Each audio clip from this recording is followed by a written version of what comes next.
look at the abilities, kind of the variability in age, youths, and veterans in there, what is most intriguing about this running back room that you're working with this year? I think just the combination of talents that we have there presents us with and there's going to be a theme about a lot of the positions, and really what I would say is true of our offense right now at most positions. We may not necessarily have that guy, and we know who that guy is because he's coming back from X numbers of years of experience or carries or catches in some cases. But the collective strength of the group, I think, is really strong. And their willingness to work together and cheer for each other is something that I've been really impressed with. And the challenge with that is, okay, we got a number of guys that we think can play, and so how do you give ample reps to each guy and still feel like we're able to see what we need from each guy, and we've given each individual an opportunity to prove what he's worthy of in this season or even game one. And so that's a real challenge, but it's a good challenge. I've been in some cases where we didn't have anybody that I liked. And so we've got several backs that I like, and that's a really good thing. Does that make leadership more of a challenge in a room where there's not that one guy that sets the example and the tone for everyone else? I think it can, yeah. But I also think it goes back to the fact that if a guy's a leader, then he'll truly step up, even if that's the case, or maybe even especially when that's the case. Have you been off-site for fall camp in your previous stops, and where do you see maybe the value in doing something like that? In doing what? I'm sorry? Going away for fall camp. I've done it once. When I was at Arizona State, we went up in the mountains there. It was by necessity because the temperature was just ridiculous. And the benefit, I think, will be just an opportunity, on a pragmatic side to do nothing but football for 2 weeks and be uninterrupted. I think in a different way, and probably even a stronger sense, is what you hope to build in terms of culture and togetherness and unity and the willingness to really see all of your teammates, not just the guys who are your best friends, as part of your family. Davis Heinzen came in after spring, and that's a tough spot to walk in. Who? Sorry. Davis Heinzen. Oh, yeah. That's a tough spot to walk in after spring and not have that time. Just how have you seen him kind of attack that challenge of learning this offense and getting ready for camp? Yeah, not an ideal situation, obviously, but I'm grateful that the portal exists for that, But he's done a great job learning the offense, and I would say he's a really smart kid and a quick study. There are a number of things that we're asking him to do that are different than he's done before, and that's where the learning curve has really got to speed up when we get to camp. As far as Lance Mason goes, what do you like about his skill set, and is it maybe a little different than, does he bring something that maybe you didn't have in that room? Yeah. So Lance, again, another guy that's really smart. Really, really impressed with how fast he's learned everything that we're asking a tight end to learn, and the tight end position in this offense is not an easy one to learn. We're asking them to be just as involved in the run game as offensive linemen, and in a lot of ways just as involved in the pass protection game, especially when it comes to our play action protections, and then to do everything that receivers do. And so there's a lot to learn, and he has done a phenomenal job of learning it. I see the standout from him that I've seen thus far is the same thing that I saw when we made the decision to bring him here, and that is he's a natural route runner, understands space, leverage, has the ability to get in and out of breaks, and so I think that's his strong suit. Now how well he blocks, particularly in this league, will also be a determining factor in terms of how much he actually plays instead of somebody else. So another position, just like running back, where there's a lot of competition.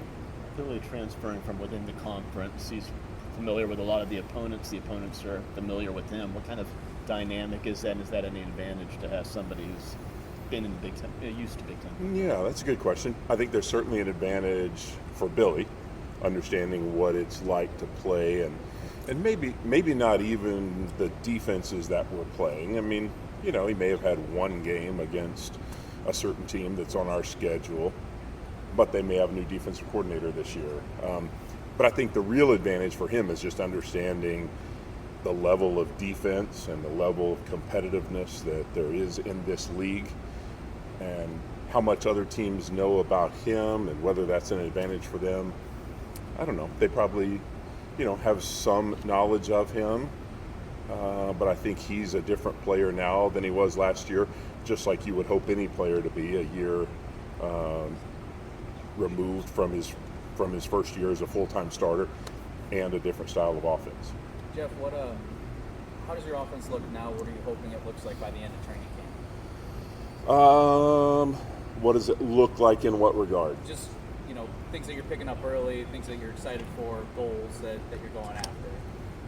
I would say the biggest thing I'm excited about is just to see our guys play. We've spent a lot of time really trying to teach them the offense, and they've really been eager and willing to do a lot of the things that we've asked them to do. And now the next step is going to be, can they go out after having had, there's this period of time where you have to learn something new, where you're a beginner. You're not even a novice. You're just a beginner. You don't know how to do any of these things. They're just drawings on a piece of paper. And then you move from that stage to the next stage, which is, okay, I know what these things are, but I don't know exactly how to do them. And then the next step, and I would say that's where most of our team is now, the next step is, can I actually do these things well? And then can I do them better than the people who are trying to keep us from doing these things? And I'm really excited to see our guys take that next step. They've been really unbelievably willing to work and learn. Now I want to see them compete. Now I want to see how tough we really are. And to some extent, we'll find out a little bit more of that in fall camp, but we won't really know that until we get into the season and we play other teams. I'd imagine you're pretty excited to get Tretch on the field. Based on what you know about him, how do you think he impacts this offense? Yeah, so Tretch was probably really my first recruit when I got here, because when I was talking to Coach Vick about the job before I'd officially even taken it, I saw his name and that he was getting in the portal. Didn't know who he was at the time. And then I get here, and then he's in the portal, and I talked with KG about him. I watched some film, and I said, am I missing something here? Because I think we really want this guy on our team. And just talking with Vic and KG about it, we decided, yeah, we really want him on the team. And I brought him in and sat him down and talked with him for a while about his skill set and things that I've been able to do with players like him in the past. And, I think him just recognizing that I understood who he was, saw him as a player and as a person, said, yeah, I want to be a part of that. And certainly not being able to actually have him on the field as much as I'd like has been a frustration. But, man, he's really worked hard to get himself back where he's ready to go, and I think he is ready to go, and I think he brings multi-dimensional playmaking ability. He's a guy that you feel like could probably always get open and has the ability to really do some cool things when he has the ball in his hand. So not just as a receiver, but getting him the ball on jet sweeps and reverses and some cool stuff like that, I think will be a lot of fun. Folks, we've got a little more time with Grimes, but I want to open up Christian Allegro, Cade Yaconelli, and Aaron Witt to keep them on time for their lift. So if you want to peel off and start getting them, feel free. Probably don't want to talk to the defensive guys, but Cade's over there. He's a cool guy. You might want to talk to him. Sorry, go ahead. No, yeah. Same with the wide receivers. What kind of impact do you think Jaden could make this year? Sorry if they asked. I couldn't hear who they were asking about. And then, do you think Eugene could see some minutes or some time as a freshman? Yeah, good questions. Jaden has the ability to be that deep threat that you feel like a defense has to respect at all times down the field. Number one, because he's just got the skill set for it. He's big, tall, and has great speed, and those guys are able to do something different to a defense that other guys don't. And if you have that guy, and I've been on some offenses where we had one of those guys, and some others where we had 1.5 or maybe even 2. I've been on some offenses where we didn't have anybody that could really do that and threaten the defense deep, and it changes how they play. If you got one guy that can just lift the top off the defense, then they always have to respect that there's a deep threat. And so they either got to double cover him or they got to put somebody back in the middle of the field that can help with that deep post route. And so my hope is that he does that and he can become that kind of consistent player for us. He has shown at times that he can do that, but like a lot of our players, still has room for growth. Eugene, yes, I do think he could get some playing time this year. Just looking at his improvement from the time he first got here to where he is now, really made a lot of strides. And I think he's got a complete skill set as a receiver, but his real gift right now is that he kind of does some receiver things naturally, things that some other guys may be 2 or 3 or 4 years into their career and you're still trying to teach them how to run this route or how to make that cut or how to adjust to this ball. He just does them pretty naturally. The right guard position, did somebody emerge for you in spring, or do you kind of feel like that's still a three-man roster? Still a competition. Yeah. With that spot being so relationship oriented, you need to know how the guy next to you plays. Like, do you have a date in mind when you want to have that decided, or do you have to let it play out? The sooner the better, Sure. but I've been willing to allow a position battle to continue all the way up to the first game in the past. And then, what happens sometimes is even once you get past that first game, you still make a change because one guy's not doing it as well as you hoped he would, and another guy keeps practicing better. And I've also been in situations where we had a couple of guys who were pretty good, and so we had guys who shared time at that spot. So I think all of those things are possibilities right now. How do you balance that when you've got a guy who you want to rotate out, but is it better to have a guy who's worked with his teammates who might not be playing as well at the moment versus get someone new, but he's got to still kind of adjust to the guys next to him? Rephrase the question. Like in a game, like if you get into week 2 and you might want to make a change in the offensive line, how do you balance deciding whether we leave the guy in who maybe isn't playing as well, but he has that familiarity next to the guys around him? Yeah, I think that's part of it, but I think ultimately if our guys are the kind of team players that I think and hope they are, then they'll help that other guy feel comfortable enough that, and Davis Heinzen is a great example. He certainly hasn't earned his stripes with the other guys in the offensive line room as well as some other people have, but we didn't bring him here to not play, and so he's going to get a lot of opportunities to win that starting job. And the ultimate goal for all of us is to put a great product on the field and win, and I think everybody wants that, and ultimately that's the thing that matters the most. And when that's the case, then I think the other players will do what they need to make sure that whoever that guy is feels comfortable. And then my job as the coach is to really just say to them, hey, we're making this move, and I need you to be good with it. Yeah, Coach, what were those conversations Sorry, like? I was here next. Oh, sorry, go ahead. Oh, thanks. Going back to the running backs right now, there have been pretty much 3 guys that were, battling for those top snaps. Moving forward, I guess I'm wondering, are you more comfortable down the road with, last year was a 2-back kind of rotation, and I don't know, like, is there room for 3 backs once the season gets going to really, get regular opportunities? The more, I'll say this, the more players you play at any one position, the harder it is for the coaches.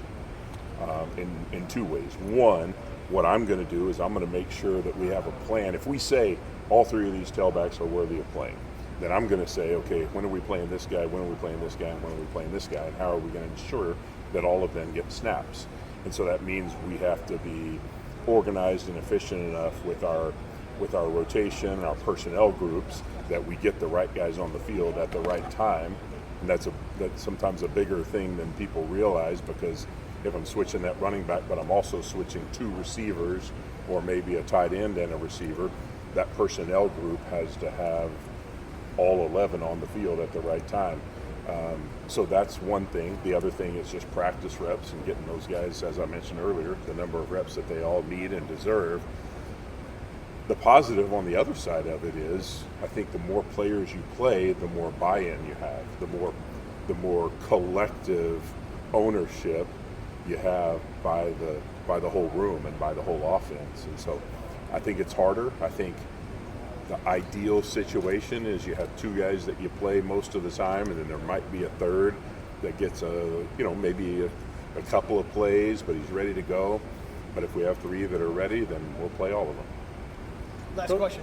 What was finally what were the conversations like, and then ultimately making the decision to change the offense from what it was to last year to what it is now this year? I had nothing to do with that. That was something that happened before I got here. I was just a guy that said yes when they asked me. Let's do one more. Cole, go ahead.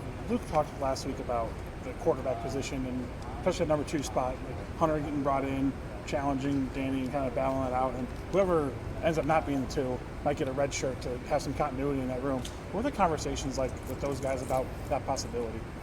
Yeah, I think just like every room. I mean, those are real conversations that you just need players to understand going in, and to recognize that you're in one of those spots where you're not in the position where your name is just on the depth chart at this place right now. Joe Brunner is at this spot right now, Right. And he's in a different spot. So the conversation we're having with him about being the best player that he can be is different than what we're having with those 2 quarterbacks about being the best that they can be, because you're talking about 2 very different outcomes with those guys. But I think in all those situations, the key is to just be really honest. And I think, sometimes you have to say some things that players don't necessarily want to hear. But if you're really honest with them and they know that you care about them, then they can hear about anything.